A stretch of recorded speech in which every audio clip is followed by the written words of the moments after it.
Hey, what's going on YouTube? Today I got a 2002 Hyundai Santa Fe, and I actually bought this yesterday, but it's got a misfire on cylinder number 2, so I'm gonna walk you through the steps of diagnosing a misfire. Now, my first clue was hooking up the scanner and I saw P0302, so I deleted the code, started the engine, the code came back, just confirming that I know where the misfire is. And yeah, I'll just walk you through single cylinder misfire diagnosis. Let's get to it. Okay, first off, I want to confirm that the misfire is all located on number 2 here. So I'm going to start the engine, I'm going to unplug the fuel injector, and I'm going to look for a difference in the vibration in the engine.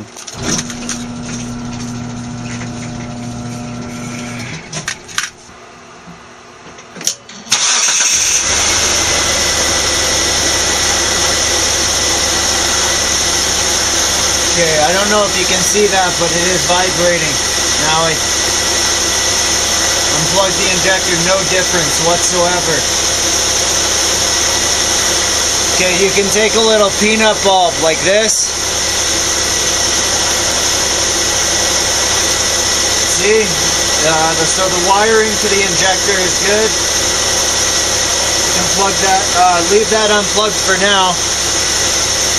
I'm going to shut the engine off.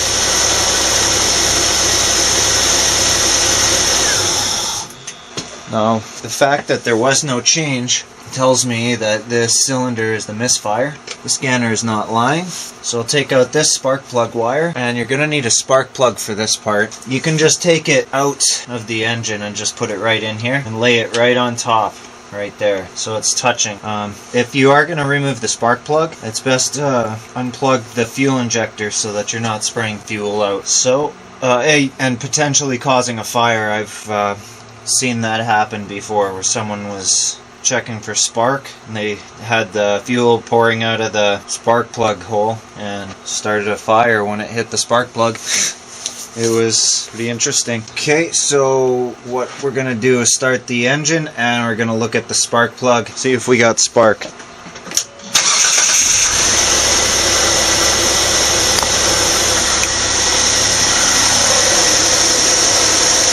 Looks like we got spark. Okay, so in order for there to be combustion in the engine, you need air, fuel, spark, compression, and timing. Okay, so I know we have spark, I know we have fuel. I'm gonna rule out timing because the rest of the engine runs fine. So what's left to check now is, well, I would say the most common thing at this point, the most likely thing, is actual physical engine damage, or maybe an injector. But we'll do a compression test. That'll tell me if the valves are seating good and if the piston rings are fine. So I'm gonna need to get a compression tester for this part. Okay, now we're just gonna go ahead and take out the spark plug if you haven't already.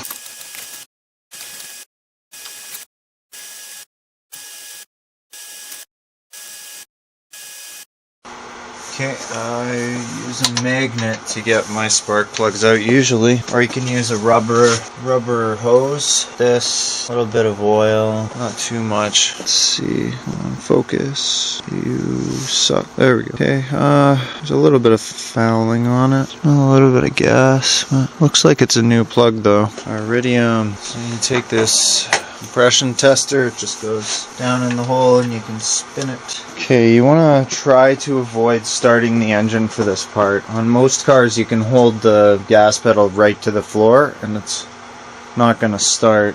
If it does, just shut it off and then reset your gauge. Okay, fire in the hole. 170, give that another try, kind of started there. I'm going to try again. I want a bit of a shorter crank because I think the engine spun a little bit too much, but that's looking really good for compression. Oh, that didn't even get around at all. It starts too good. Anyways, that's good. I mean, with engine damage you're going to have 0 or close to it.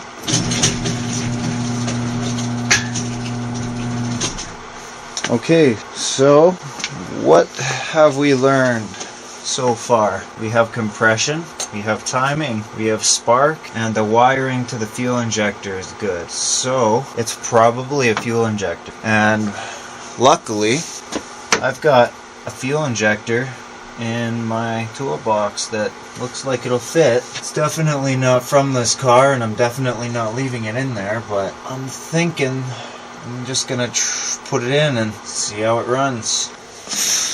You know, just for kicks, I found this in my toolbox. It's a brand new, same spark plug, same everything. Not quite the same part number, but this is still same thread, same length here.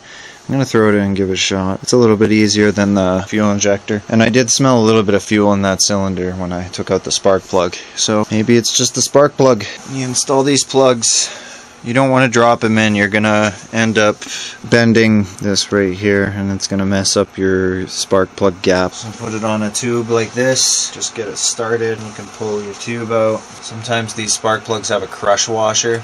Now, spark plugs are generally not too tight, but you gotta crush the washer all the way. You'll feel it stop. Seems like it was already crushed. Injector, that's good, that's good. Okay, we're ready to start up the engine and see if I fixed it.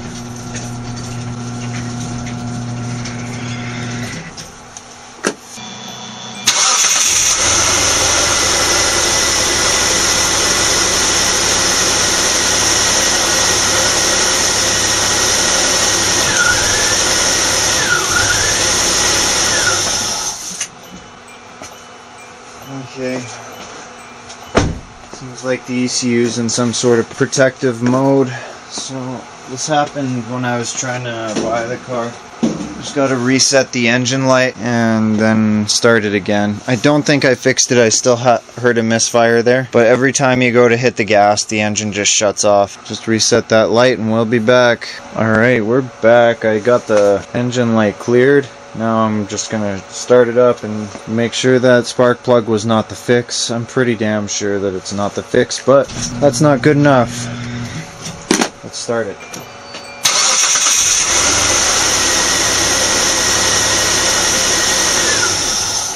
No, it's still a dead misfire.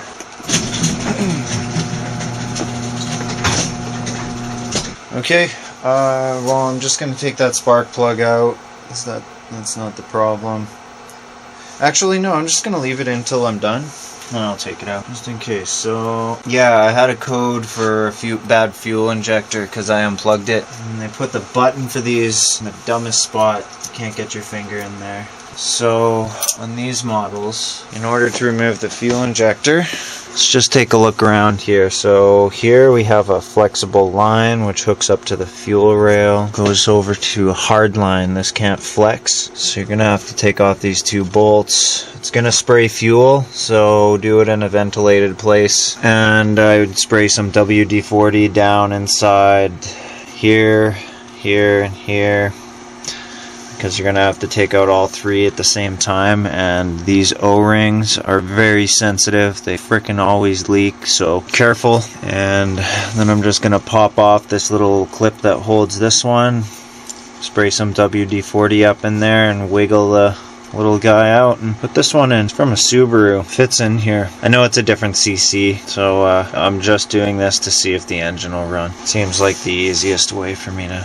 do it. But yeah, at this point, engine damage is pretty much ruled out unless the camshaft ground itself down and it's not pushing the valves open on the intake side anymore. That's possible. I've seen it before. The Dodge Hemi engines, the 5.9 liter I think it is, or no, 5.7 liter. Those things grind down camshafts for some reason. It's ridiculous.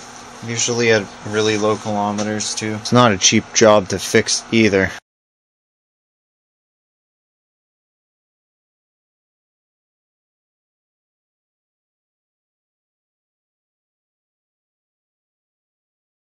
And down here, squeeze these with pliers and, oh, come on, focus, whatever. You squeeze right here with pliers and then you'll be able to pull the wiring harness through, and then there's these two 12mm bolts underneath.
Gonna take these injectors and I'm gonna switch them over, swap them. See if I can get a P0304 instead of a P0302. And then I know it's an injector. For those who don't know, 302 is cylinder 2, 304 is cylinder 4. And if you want to know what cylinder you're looking for, look at the furthest most head, and that's going to be cylinder 1. And it's different for every engine, so don't quote me on this. I know on the high-end 2.7 V6 is 1, 2, 3, 4, 5, 6. On a lot of Chevy motors, or Ford, it's 1, 2, 3, 4, 5, 6, 7, 8. On this motor, take the furthest most head, it starts with 1, 2, 3, 4, 5, 6. Now that's not the same on all engines.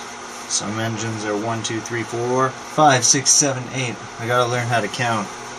So sorry. So I'm just gonna swap these guys and see where that takes us.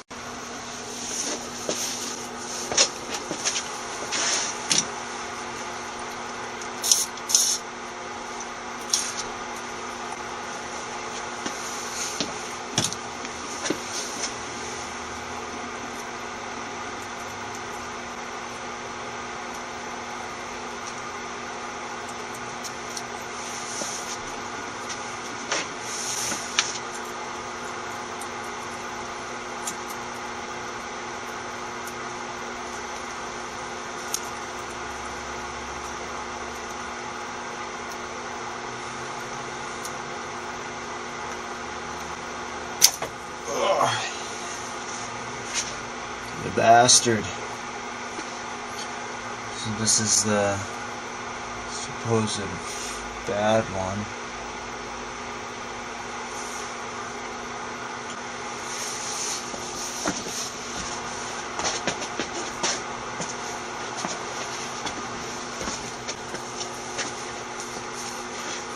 Clean these guys up good. You want to use lots of lubrication when you put them in. If I had $1 for every time I wrecked one of these O-rings, I wouldn't need to be a mechanic. Huh. Yeah, that's so far from the truth. I'd have like $6 to be honest.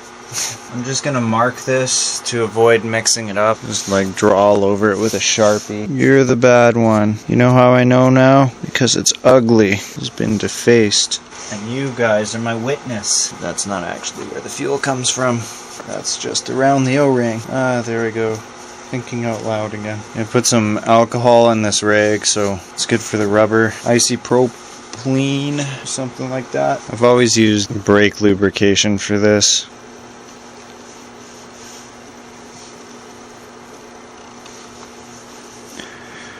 There we go. Probably have cleaned these holes out, but I have to take it apart again if it messes up.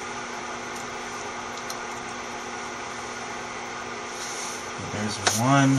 Make sure you don't drop any bits in the engine. Of course, lubricate the third one.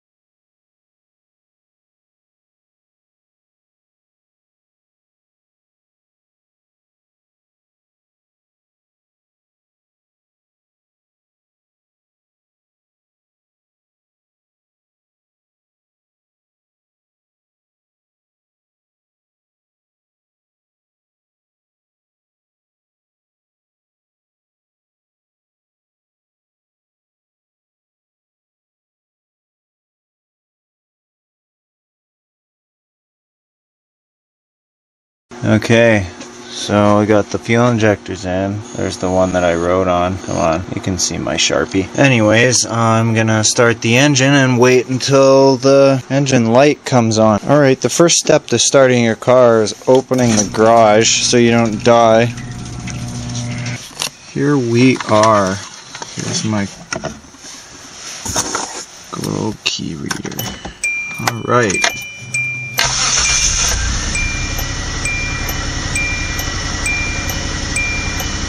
Okay, it's still misfiring.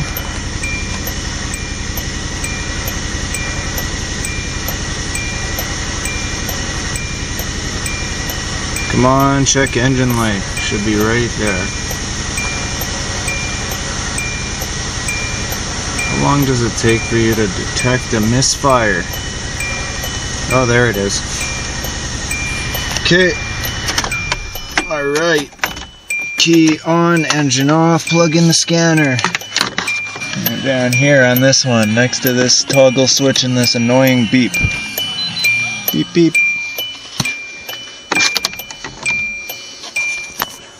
Alright. Close the garage, it's cold out.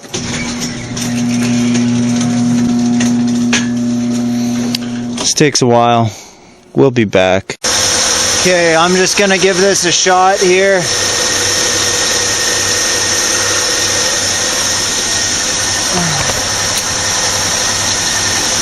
See if there's a difference. I'm gonna go for number 4. If there's no difference, needs an injector. Yeah! Yeah! I think that's good enough for me. I mean, this is the one I just pulled. That runs like shit.